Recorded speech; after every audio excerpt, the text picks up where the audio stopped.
नमस्कार, मी वसुंधरा काशीकर. साम टीव्हीच्या महाब्रँड्स या कार्यक्रमात तुम्हा सगळ्यांचं मनापासून स्वागत. बांधकाम क्षेत्रामध्ये पाय रोवून उभं राहणं तसं जिकरीचं काम. संयम, सहनशीलता आणि दूरदृष्टी या गोष्टी असतील तरच इथं टिकणं शक्य असतं. पुण्यातले प्रसिद्ध बांधकाम व्यावसायिक अनिरुद्ध देशपांडे हे असंच एक नाव. त्यांनी उभारलेल्या अमॅनोरा टाउनशिपनं देशपांडेंना एक नवी ओळख दिली. आजच्या या भागामध्ये आपण अमॅनोराच्या यशामागे दडलेला संघर्ष जाणून घेण्याचा प्रयत्न करणार आहोत. चला तर मग पाहूया.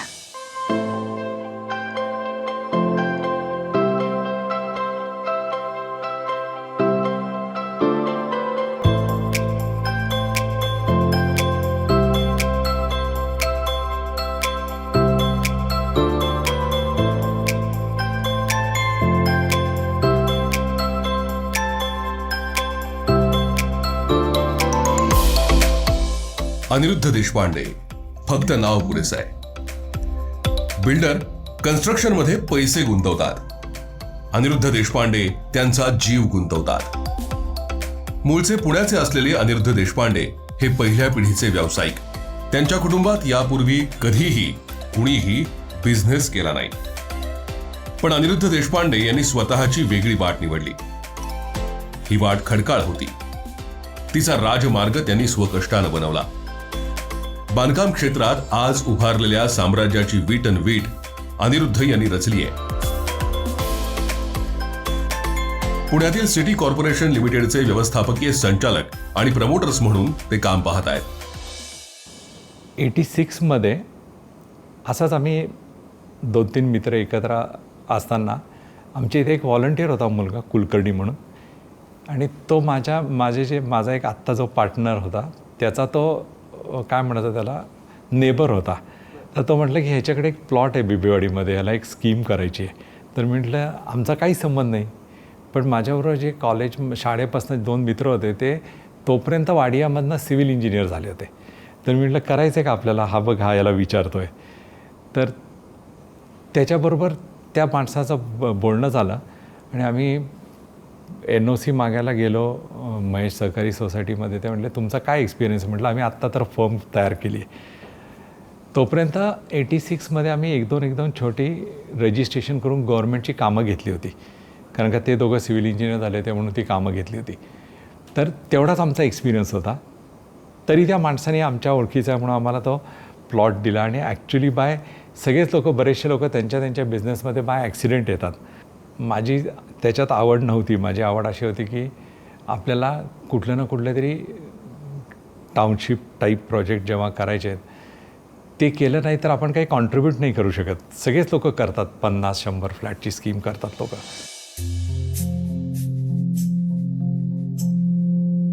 स्वातंत्र्योत्तर काळातील पहिलं खाजगी हिल स्टेशन म्हणून परिचित असलेल्या लवासाच्या लेक सिटी कॉर्पोरेशन प्रायव्हेट लिमिटेडचे मूळ प्रवर्तक म्हणूनही त्यांची ओळख आहे.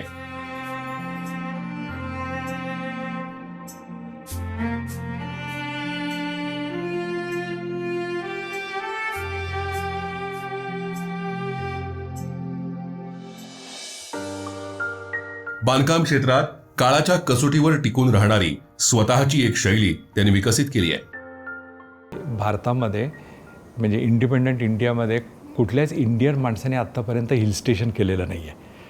म्हणून त्या काळामध्ये पवारसाहेबांना मी विचारलं की आम्ही असं जर का एक हिल स्टेशन करायचा ॲटेम्प्ट केला तर सरकार त्याला परवानगी देईल का. शिवसेनेचा गव्हर्नमेंट होता. ठाकरे साहेबांना पण विचारलं. ऑब्व्हियसली दोन्ही लोक पॉझिटिव्ह असल्यामुळे त्यांनी सांगितलं की तुम्हाला हिल स्टेशनची पॉलिसी पाहिजे, जे काय सरकारकडनं मदत पाहिजे ते करू. पण हा इतकं इझी गोष्ट नाही आहे, कारण का इन्फ्रास्ट्रक्चर, जमीन विकत घेणं. सो तेव्हा मी लवासाचा जो प्रोजेक्ट होता त्यावेळी तो आयडेंटिफाय केला की या ठिकाणी होऊ शकतं, इथं का जमीन मिळू शकते, जमिनीची इथं काय विषय आहेत. जेव्हा हिल स्टेशन पॉलिसी गव्हर्नमेंटनी सँक्शन केली तेव्हा ते फर्स्ट पोस्ट इंडिपेंडन्स, सगळे आधीचे जे काही प्री इंडिपेंडन्स आहेत सगळे हिल स्टेशन ब्रिटिश लोकांचे आहेत, एक पण इंडियन लोकांचं नाही. सो जेव्हा आम्ही हिमालयन रॅली मी 5-6 वर्ष चालवली, 2दा जिंकली पण. तर त्याच्यामध्ये जेव्हा आम्ही तरी बोर्ड बघायचो, सिमल्याला बोर्ड बघितला, डलहौसीला बघितला, नारखंडाला बघितला की सर कोणीतरी, लॉर्ड कोणीतरी असाच बोर्ड असायचा. तर म्हणून तेव्हापासून माझ्या डोक्यात होतं की पोस्ट इंडिपेंडन्स कोणीतरी हिल स्टेशन इंडियन माणसांनी केलं पाहिजे. सार्वजनिक क्षेत्रातील प्रकल्प ही आधुनिक भारताची मंदिरं आहेत असं पंडित जवाहरलाल नेहरू म्हणत असत. त्याचप्रमाणे सोयी सुविधांनी परिपूर्ण अशा टाउनशिप या नजीकच्या भविष्यात देशाचं भवितव्य आहेत हे अनिरुद्ध देशपांडे यांनी केवळ सरकारच नाही तर नागरिकांच्या देखील लक्षात आणून दिलं. नाविन्याचा ध्यास जपणारं त्यांचं प्रत्येक बांधकाम एकापेक्षा एक सरस ठरत गेलं आणि त्याचा कळसाध्याय म्हणजे अमेनोरा टाउनशिप.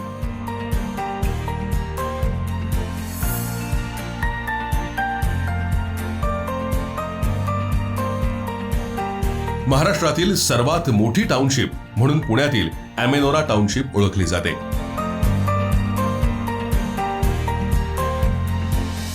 आम्ही प्लॅन करतो की सिटीजचं कंजेशन इतकं जास्त होतं आहे की प्रत्येक गोष्ट काय सरकारवर आपण अवलंबून राहता कामा नये. प्रत्येक गोष्ट आपण सरकारला सांगणार की हा रस्ता तुम्हीच करा, तुम्हीच स्वच्छ पाणी द्या, तुम्हीच इलेक्ट्रिसिटी द्या, तुम्हीच सुएज ट्रीटमेंट प्लांट लावा.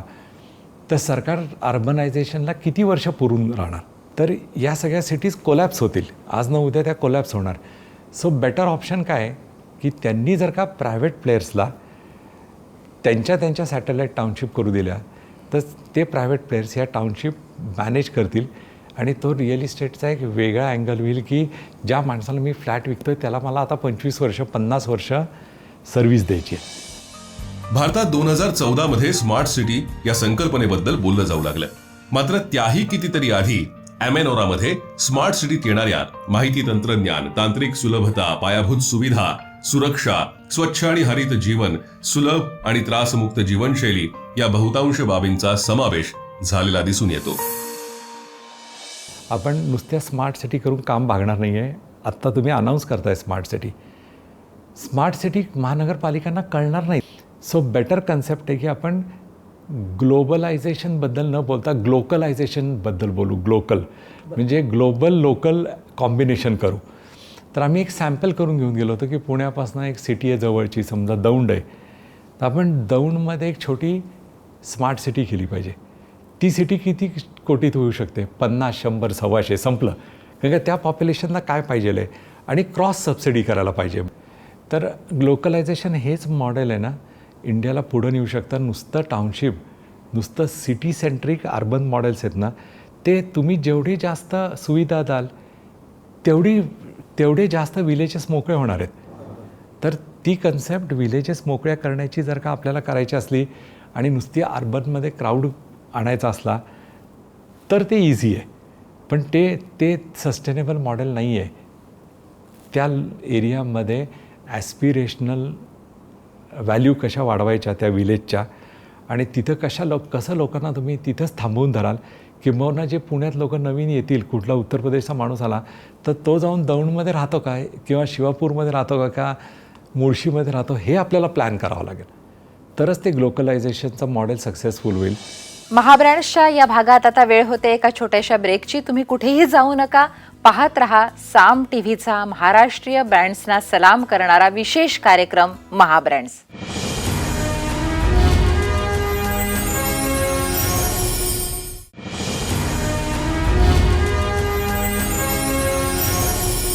विश्रांतीनंतर महाब्रँड्समध्ये तुम्हा सगळ्यांचं अगदी मनापासून स्वागत. अमेनोरा टाउनशिप ही बाकी इतर टाउनशिप सारखी कॉमन असणार नाही, हा अनिरुद्ध देशपांडेंचा हट्ट होता. नागरिकांच्या हक्काचं स्वप्नातलं ठिकाण हे अगदी स्वप्नवतच हवं अशी त्यांची अपेक्षा आणि आग्रह, आणि त्यातूनच या विलोभनीय घरांचा जन्म झाला. पाहूया.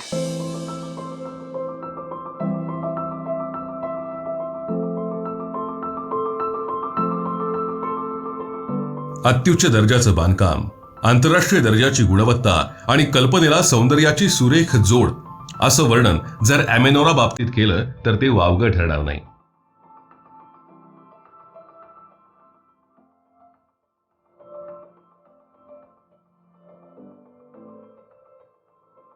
आज अनेक खाजगी टाउनशिप पुणे शहराची ओळख बनली आहेत. मात्र पुण्यासारख्या मोठ्या शहरातील राहणीमानाची आणि सोयी सुविधांची जी अपुरी आणि गोंधळलेली अवस्था आहे ती लक्षात घेत बदलत्या शहरी निवासी शैलीची ओळख अमेनोरामुळेच झाली आहे हे नक्की.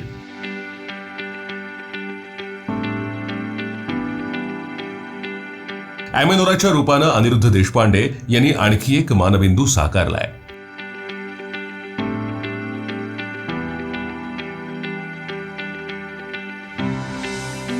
पुण्याच्या पूर्वेकडच्या निसर्गरम्य वातावरणात ॲमेनोरानं एक वेगळाच स्टेटस सिम्बॉल निश्चित केलाय.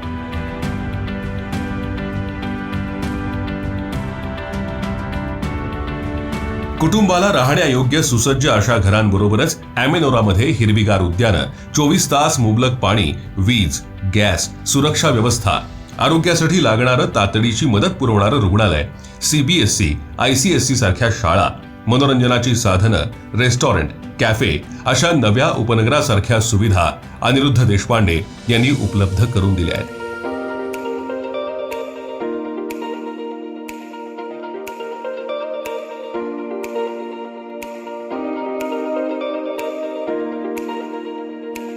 आज मितीला 5,500 पेक्षा जास्त कुटुंब ॲमेनोरामध्ये राहत असून सामाजिक आणि पायाभूत सोयीसुविधांचा लाभ घेत आहेत. ॲमेनोरामध्ये नागरिकांकडे ग्राहक म्हणून नाही तर रहिवासी म्हणून पाहिलं जावं असा अनिरुद्ध देशपांडे यांचा सुरुवातीपासूनच आग्रह होता आणि आजवर त्यांनी तो पाळलाय. घर असावं घरासारखं, नकोच नुसत्या भिंती, तिथे असावा प्रेम जिव्हाळा, नकोच नुसती नाती. कवितेतल्या या ओळींप्रमाणे इथल्या प्रत्येक कुटुंबात आपल्याला हा प्रेम आणि जिव्हाळा सापडतो. कारण सिटी ग्रुपच्या टीमनं व्यवहारात विश्वास आणि माणुसकी जपली आहे.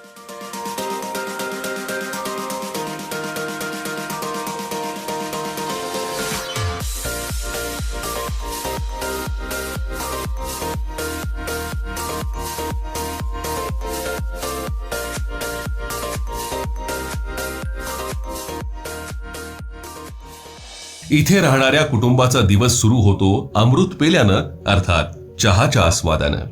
ज्येष्ठांची काळजी, मुलांची लगबग, कुटुंब प्रमुखाची ऑफिसला जाण्याची गडबड, सगळं कसं अगदी स्वप्नवत. प्रत्येकाची स्वतंत्र कार पार्किंग, त्यामुळे ऑफिसला जाताना नो टेन्शन.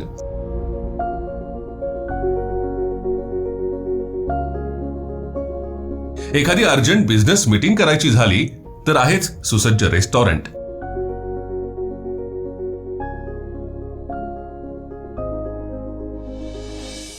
सकाळची वेळ प्रत्येकाचीच धावपळीची.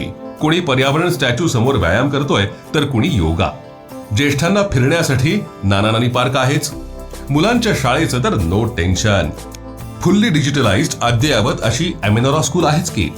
शाळेला जाताना मुलं फायर ब्रिगेडच्या जवानांना सॅल्यूटही ठोकतात. कारण तेच काका ॲमेनोरातल्या प्रत्येक कुटुंबाच्या सुरक्षेची जबाबदारी घेतात. 24 तास इथली अग्निशमन यंत्रणा कार्यक्षम असते. तशीच इथली सिक्युरिटी घड्याळाच्या काट्याप्रमाणे 24 तास अलर्ट मोडवर असते. ॲमेनोरा टाउन सेंटर अर्थात ॲमेनोरा मॉलमध्ये 300हून अधिक नामवंत कंपन्यांची दुकानं आहेत. यामध्ये कपडे, घरगुती वस्तू, मनोरंजन, रेस्टॉरंट, कॅफे, फाईन डाईन यासारखे अनेकविध पर्याय उपलब्ध आहेत.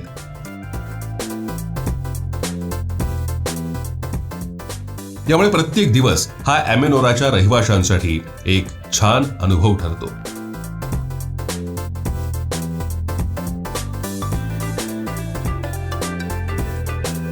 ॲमेनोरा मॉल डेस्टिनेशन पुणेकरांचं आवडतं ठिकाण आहे. आपली भव्यता, विविधता, गुणवत्ता यांच्या आधारे आज ॲमेनोरा मॉल हा देशातील मोठ्या मॉल्सपैकी एक असून भेट देण्यासाठी एक सर्वोत्तम जागा आहे. आधुनिक पर्यायांबरोबरच भारतीय बाजार या संकल्पनेवर आधारित असलेल्या ॲमेनोरा मॉलला केवळ पुणेकरच नाही तर परिसरातले आणि इतर शहरातले नागरिक भेट देत असतात. याबरोबरच ॲमेनोरा टाउन सेंटर हे 15 लाख स्क्वेअर फूट इतक्या मोठ्या जागेत पसरलेलं एक शॉपिंग डेस्टिनेशन असून ग्राहकांना खरेदीसाठी सर्वोत्कृष्ट ठिकाण म्हणून प्रसिद्ध आहे. ॲमेनोरातली संध्याकाळ तुम्हाला स्वर्गीय सुखाचा आनंद देऊन जाते. या धुंद संध्याकाळी फेरफटका मारताना सुधीर मोघेंच्या सांज ये गोकुळी, सावळी सावळी सावळ्याची जणू सावली हे गाणं ओठी आलं नाही तरच नवल. जमिनीची वाढती टंचाई लक्षात घेत मुंबई व्यतिरिक्त महाराष्ट्रात 100 मीटर उंच अशा ॲस्पायर टॉवर्सची उभारणी करणारी ॲमेनोरा ही पहिलीच टाउनशिप आहे. त्यानंतर अनेकांनी अशा इमारती बांधल्या. मात्र आजही 150 मीटर उंच गेटवे टॉवर्स ॲमेनोरा इथेच साकारलाय.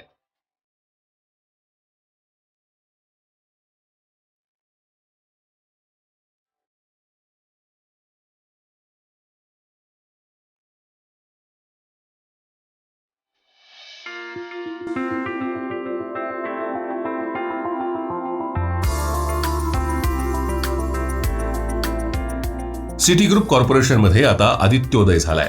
अनिरुद्ध यांचे चिरंजीव आदित्य देशपांडे हे एक नवं व्हिजन घेऊन वडिलांनी उभारलेल्या साम्राज्याचा अधिक विस्तार करण्यासाठी नव्या विचारांसह आणि अत्याधुनिक कल्पनांसह सज्ज आहेत. वडिलांनी एक मोठा कॅनव्हास निर्माण केलाय याची जाणीव त्यांना आहे, पण त्यात नवे रंग भरण्यासाठी त्यांच्याही स्ट्रोक्सची दिशा निश्चित झाली आहे. टाईम मॅनेजमेंट ही मला वडिलांकडनं सर्वात मोठी शिकण्यासारखी गोष्ट आहे. अजून मला जमली नाही आहे, पण प्रयत्न चालू आहे. सो रिअल इस्टेटमध्ये इंटरेस्ट होता. रिअल इस्टेटमध्ये स्वतः दुसरं काही करण्यापेक्षा जेव्हा एवढा कॅनव्हस होता, लकीली असं होतं की आम्हाला एक ॲमेनोरामध्ये नवीन प्रोजेक्ट चालू करायचा होता. 4 इंटरनॅशनल आर्किटेक्टची आम्ही एक कॉम्पिटिशन घडवली आणि चौघांना एक नॉमिनल फी देऊन चौघांकडनं प्रेझेंटेशन घेतलं. पण हे फर्स्ट टाईम असं झालं इवन ॲमेनोरामध्ये की आम्ही एका बिल्डिंगमध्ये 1118 फ्लॅट बांधले आणि ती इंडियातली लॉंगेस्ट बिल्डिंग होती लेंथमध्ये. आणि पहिल्यांदा असं आम्ही पुण्यात केलं की एकाच बिल्डिंगमध्ये 60 लाखाचा 1 बेडरूम पण होता आणि त्याच बिल्डिंगमध्ये 6 कोटीचं पेंट हाऊस पण होतं. म्हणजे आमचं इक्वेशन असं आहे की 2022च्या एंडला अबाउट 38,000 लोक ॲमेनोरामध्ये राहत असतील, 38,000 लोक राहत असतील. आणि ह्याच्या पुढे आम्ही अबाउट 40% कंप्लीट आहे. सो ह्याच्या पुढे आम्हाला अजून 10,000 ते 12,000 घरं म्हणजे अबाउट 50,000 अजून लोक इकडे राहायला येतील असं इतकं पोटेन्शियल इथं आहे. आम्ही कमर्शियल डेव्हलपमेंट पण ॲमेनोरामध्ये चालू करतो आहे, ज्याच्यामध्ये अबाउट एक 25,000 लोकांसाठी over the next 5 years office space create होईल. आम्ही ॲक्च्युली आता एक स्कूल बांधतो आहे जी 2022मध्ये ओपन होणार आहे. तर जमनाबाई नरसिंह मुंजी जी मुंबईमधली नावाजलेली शाळा आहे ते लोक ती चालवणार आहेत की आम्हाला एक 200 बेडची हॉस्पिटल फॅसिलिटी बांधायची आहे. सो दर माणूस जो इथे फ्लॅट घेईल त्याचे सगळे जे मेडिकल रेकॉर्ड्स असतील ते त्या हॉस्पिटलशी टायअप करून त्या हॉस्पिटलकडे स्टोर्ड असतील. कधी काही इमर्जन्सी आली तर त्यांच्याकडे त्या माणसाचे रेकॉर्ड्स हे असतील. कोरोना महामारीनं जगाला खूप काही शिकवलं.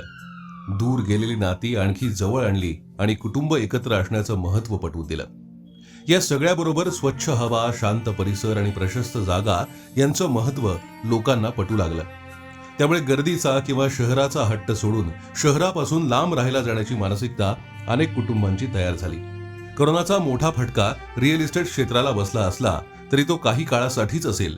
1-1.5 वर्षात रिअल इस्टेट क्षेत्रात चांगली तेजी येईल असं मत अनेक जाणकारांनी व्यक्त केलंय.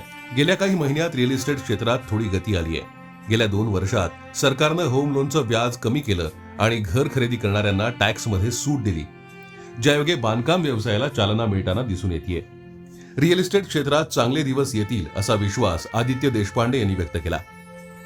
ॲमेनोरा प्रोजेक्ट हा सिटी कॉर्पोरेशनचा ड्रीम प्रोजेक्ट. ॲमेनोरानं पुण्याला एक आधुनिक पुणे अशी ओळख प्राप्त करून दिली आहे. ॲमेनोरामध्ये आताशी केवळ 60% काम पूर्ण झालंय. पुढच्या 5 वर्षात ॲमेनोरात 50,000 लोक राहत असतील असा विश्वास आदित्य यांनी व्यक्त केलाय. त्यासाठी ते दिवस रात्र एक करतायत. अनेक नवनवीन कल्पना ॲमेनोरात राबवाव्या यासाठी त्यांची धडपड चालू आहे. त्यांच्या या कामाच्या झपाट्यामुळे आणि बांधकामातील दर्जामुळे पुणे सोडून अनेक नवीन शहरं त्यांना खुणावतायत. यश किंवा सुख हे सहजासहजी मिळत नाही, ते कष्टानं आणि संयमानं साध्य करावं लागलं हेच आदित्य यांच्या कामातून दिसून येतं. पर्सनली माझं असं ओपिनियन आहे की रिअल इस्टेटचं फ्युचर ब्राईट आहे. इतके दिवस लोकांनी घरी काढल्यावर ॲक्च्युली लोकांना घराची व्हॅल्यू किंवा घराचं महत्त्व किंवा घर कसं पाहिजे याची व्हॅल्यू कळली. जेव्हा फर्स्ट वेव्ह संपली त्याच्यानंतरचे जे 6 महिने होते, गव्हर्नमेंटनी पण बरीच स्टॅम्प ड्युटी वगैरे टाईप बेनिफिट्सनी हेल्प झालं. पण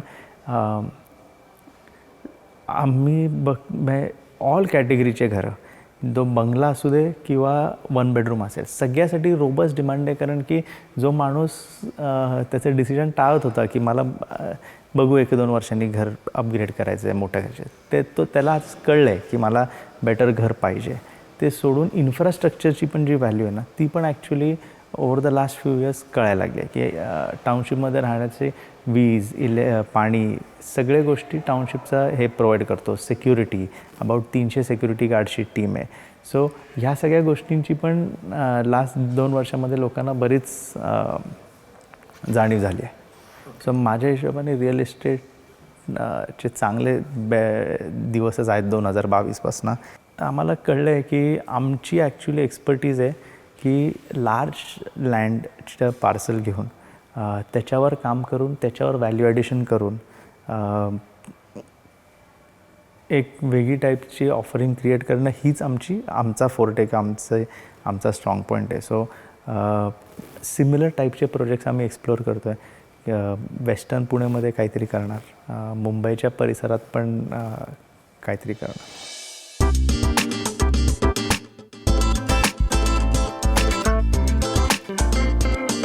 अनिरुद्ध देशपांडे हे स्वतः एक उत्तम क्रीडापटू आहेत. त्यांनी शहर, जिल्हा आणि राज्य पातळीवर खेळाशी संबंधित अनेक संस्था स्थापन केल्या. सिम्बॉयसिस संस्थेच्या वतीनं अनिरुद्ध देशपांडे यांना क्रीडाभूषण पुरस्कार देऊन गौरवण्यात आलाय. आपला व्यवसाय नैतिकदृष्ट्या आणि विशिष्टतेसह करण्याबरोबरच अनिरुद्ध देशपांडे हे आपल्या सामाजिक कार्यासाठी देखील वचनबद्ध आहेत. हे त्यांनी वेळोवेळी आपल्या कृतीतनं दाखवून दिलंय. प्रसिद्धीच्या या परमोच्च क्षणीही हा माणूस तितकाच माणूस असेल जितका तो काल होता, जितका तो आज आहे. अनिरुद्ध देशपांडे हा असा माणूस आहे ज्याच्या कामाची पावती त्याच्या कामातनं मिळते आणि मनाची पावती मिळते त्यानं जोडलेल्या माणसांमधून. अमेनोरासारख्या टाउनशिप हा या त्या शहराचा अभिमान ठरतात. पुण्यात दिमाखात उभ्या असलेल्या अमेनोरानं पुण्याच्या शिरपेचात मानाचा तुरा खोवला. आज अमेनोरासारख्या ठिकाणी राहणं हे अभिमानाचं तर आहेच आणि समाधानकारक देखील आहे, असं ग्राहकच आपल्याला म्हणताना दिसतात. ग्राहकांचा हा विश्वास निर्माण होणं हीच खरी यशाची पावती. चला तर मग आता वेळ होते इथेच थांबण्याची. पुन्हा भेटूया पुढच्या भागात. तोपर्यंत नमस्कार.